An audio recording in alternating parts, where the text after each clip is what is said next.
wabarakatuh.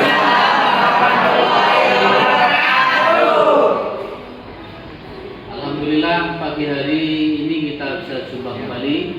Gimana untuk kabarnya semuanya kalian? Alhamdulillah Baik. Baik anak-anak. Sebelum kita mulai pembelajaran pada pagi hari ini, terlebih dahulu silakan untuk ketua kelas menyiapkan kelas dan berdoa bersama-sama. Duduk sama mulai.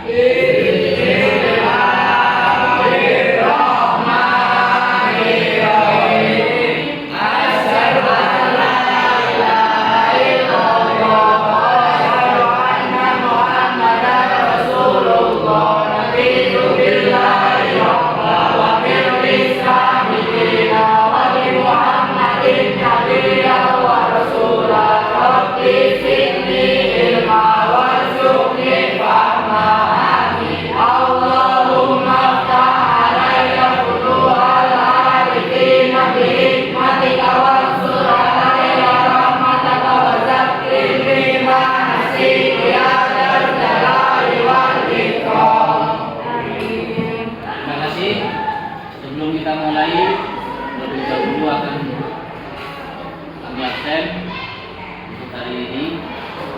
Ahmad Asegaf, Ade Gunawan, Isi, Aditya, Agnia, Alvina, Aprima, Arman, Pati Pengelola, Bibi, Aisyah, Lulu Ramdhani. Hari ini yang tidak hadir ada dua anak ya. Ya Pak. Oke, silakan untuk materi bisa kita buka. Hari ini kita akan membahas tentang pengurusan jenazah. Terlebih dahulu kita baca surat Al-Imran ayat 185 untuk bacaan tadarus. Silakan kita awali. A'udzu billahi minasy syaithanir rajim. Bismillahirrahmanirrahim. Kullu nafsin dha'iqatul maut wa innama tuwaffawna ujurakum yaumal qiyamah.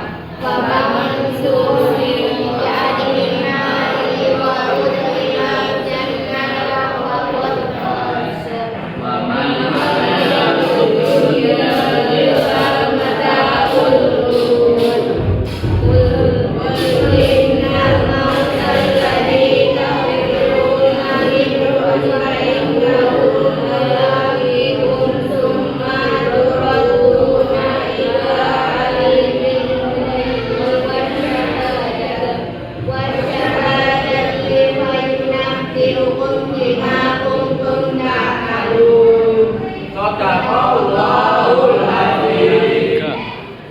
dalam surat Al-Imran ayat 185 ini mengingatkan kepada setiap jiwa, setiap yang memiliki nyawa itu akan merasakan yang namanya sebuah kematian.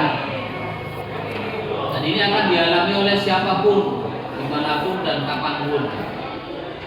Tetapi ada yang perlu kita perhatikan sebagai umat Islam. Kala mendapati atau menjumpai orang yang meninggal, ada hal yang pertama yang harus kita lakukan adalah yang pertama memejamkan mata orang yang telah meninggal. Barangkali ada yang tinggal pas pakai melek, itu dipejamkan, diusapkan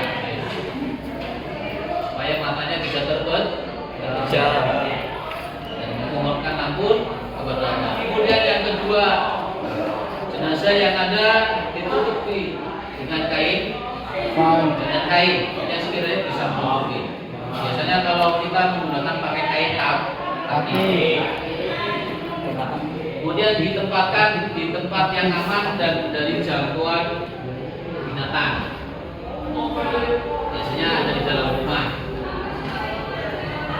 Kemudian bagi keluarga atau sahabat-sahabat dekat dilarang untuk mencium si jenazah. Nah, khawatir barangkali jenazah meninggal posisi sakit, ada sedikit bakteri atau penyakit. Kecuali kalau sudah dimandikan. Ini kewajiban awal. Kemudian setelah itu ada kewajiban yang harus dilakukan oleh setiap orang muslim, dan ini adalah hukumnya fardu kifayah. Apa artinya Bayu fardu kifayah? Bisa dijelaskan? Fardu kifayah itu artinya apabila ada muslim yang lain mengerjakan, maka muslim yang lain tidak terkena dosa. Nah, ini ada kewajiban yang harus dilakukan terhadap jenazah. Yang pertama adalah memandikan. Kemudian kedua, setelah dimandikan dikafan. Yang ketiga, sholat. Yang keempat, oke, ada empat masalah. Yang pertama kita bahas tentang memandikan jenazah. Ini jenazah yang dimandikan adalah orang Islam, dan yang memandikan pun juga orang Islam. Kemudian diutamakan dalam memandikan ini adalah dari pihak keluarga. Kenapa lebih utama dari pihak keluarga? Karena dikhawatirkan ada aib atau cacat. Kalau yang memandikan pihak keluarga itu bisa di-silent atau bisa dirahasiakan. Makanya itu lebih utama diambil dari pihak keluarga. Ini yang pertama, kewajiban adalah memandikan. Apabila jenazahnya perempuan, ya berarti yang memandikan perempuan. Jenazahnya laki-laki yang memandikan Laki-laki.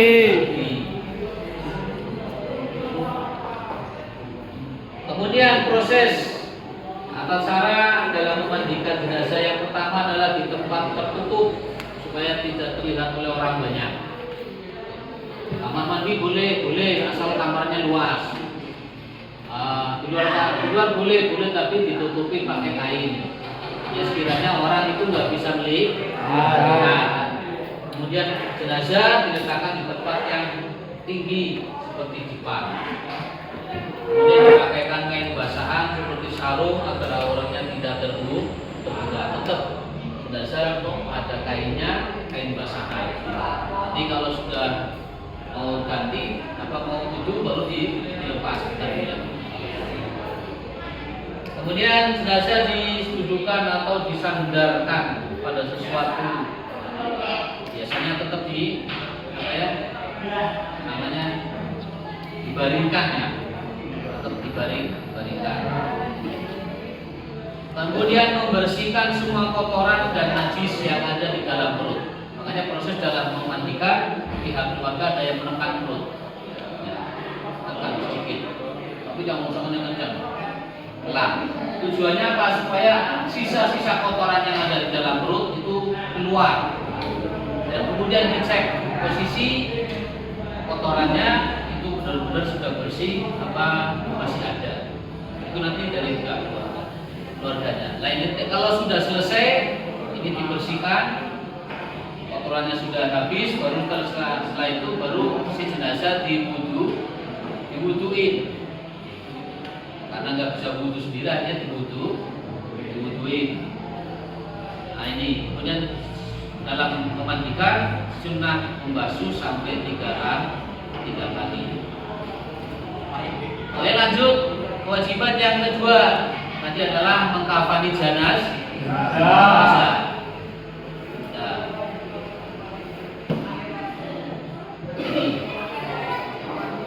Untuk jenazah laki-laki sebanyak 3 lapis. Untuk perempuan sebanyak 5. Kenapa lebih banyak? Ya perempuan kan lebih banyak dibuatkan duduk, kemudian dibuatkan sarung ya, bawahan, pokoknya sejumlah 5 lapis. Kemudian yang ketiga setelah dikafani adalah kemudian disolati. Ini ada beberapa hal yang harus kita pahami sebagai orang muslim, orang laki-laki, walaupun itu hukumnya fardu kifayah dalam mengerjakan sholat jenazah, tapi ini adalah sebuah kewajiban untuk kita semua. Ya, ini sholat jenazah. Yang pertama adalah rukun dalam sholat jenazah.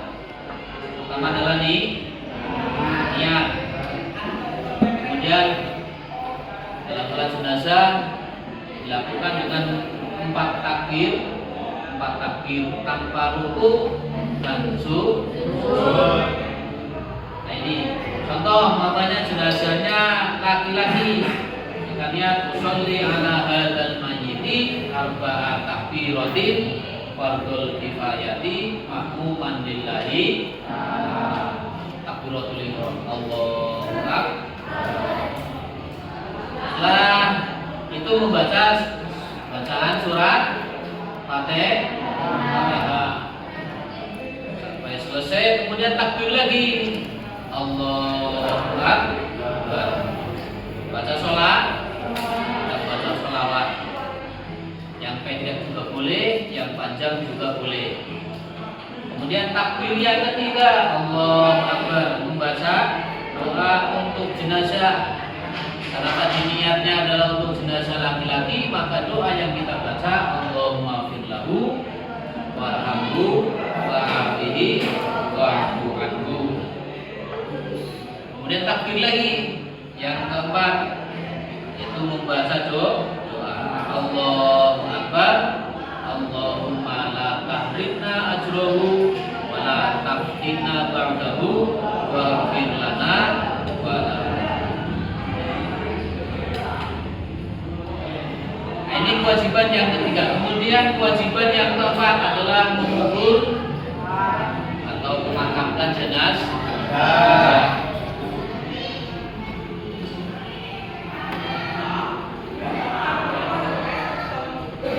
Boleh nggak menguburkan jenazah pada malam hari?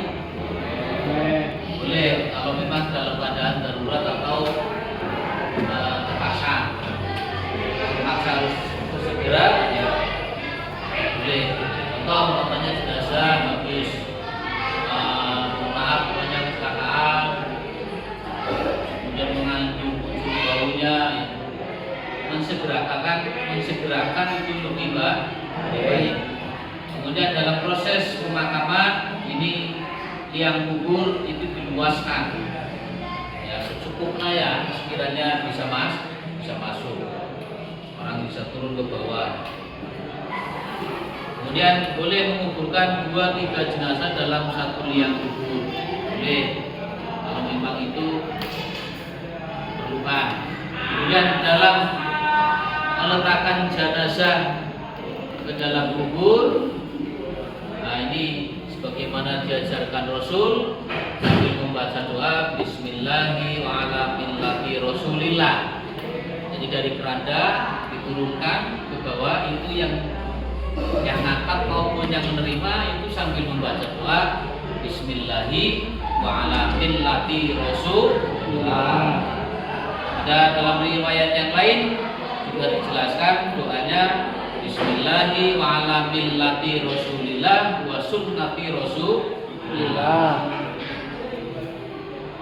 Boleh dua-duanya atau satunya juga boleh. Kemudian ini 4 sudah ya kewajiban kita dalam mengurus jenazah, mulai dari memandikan, mengkafani, mensolati dan memakamkan atau menguburkan. Ada beberapa hal yang perlu diselesaikan oleh ahli waris dalam hal kaitan dengan jenazah. Adalah sebelum pemakaman ada perjanjian atau kesanggupan dari ahli waris untuk menyelesaikan segala bentuk muamalah, segala bentuk hutang piutang. Itu harus ada perjanjian, harus ada kesanggupan dari pihak luar keluarga. sunnah Rasul. Nah, sampai sini barangkali ada yang mau disampaikan atau ditanyakan, barangkali ada yang kurang jelas.